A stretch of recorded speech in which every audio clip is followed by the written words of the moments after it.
5 Adam 6, show you are out at the scene. Advise status when you can.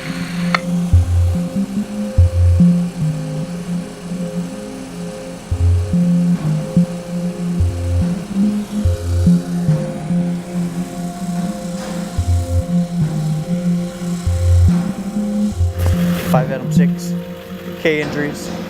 Start me an AI team, notify victims advocates. 5 Adam 6, advocates are en route. So the advocate unit started in about 1993 under Sheriff Gene Rigglesworth, and we were the second unit in the state to get started. The majority of the calls that we go on involve a death notification, but we also respond to other serious traumas, serious accidents, or suicide attempts where the family just needs some help.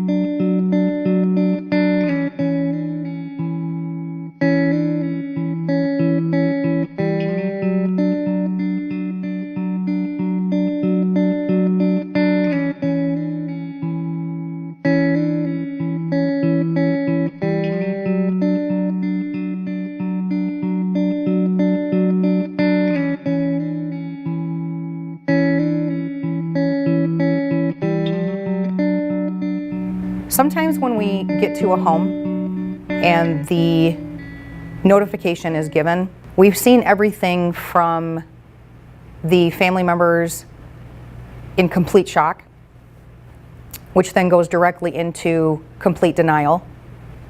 And the family starts saying, I just spoke to him an hour ago.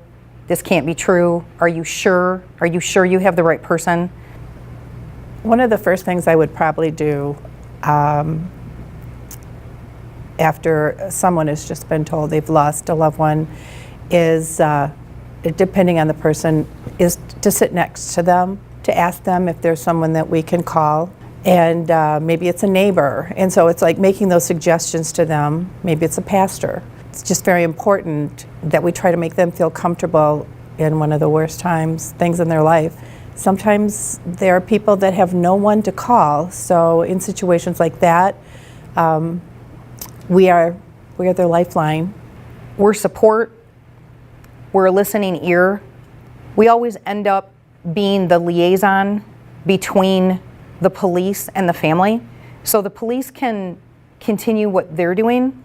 If they're investigating anything, if the medical examiner happens to be on scene or the medical examiner investigator happens to be on scene. So we're always telling the family kind of step by step what's going on. People ask us if we ever cry. That's another thing. Many times we cry with the families. I mean, you can't help. On some of the homicides and things that I've been on, it looks like Satan came to town, and you just see so much, terrible, terrible things and tragic things that happen to people. We're all together, we're all human, and we're just there to help each other. That's probably one of my favorite parts about the Victim Advocate program is the amount of knowledge they have about resources in the community. Most I had no idea even existed, and because these folks know about these community resources, they can connect them to services and make sure that they receive the help that they need. There are so many services out there that we didn't know existed until our Victim Advocates came aboard. I've been an advocate for about 18 years. I love it. It's my calling in life. But I've also been asked by people, when are you going to stop doing it? When will you know enough is enough? And the answer is always, if I have a helpful bone in my body that can help somebody on their worst day, then I'm going to keep doing it. I do it because I love to help people. There's just something about being able to help someone, especially when they've lost a loved one, listening to them.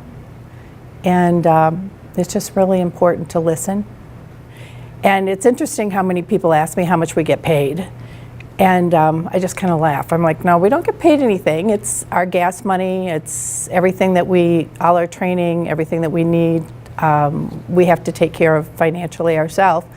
But the reward is more than you can even describe in helping people. This group at the Sheriff's Office is one of the unique groups that are not county funded. So we depend on donations and grants to achieve the things that we need to do, which are training, uniforms, and other items that help them do their job. So we really depend on fundraisers such as this event that are making our training and future advocates possible. So we really appreciate that.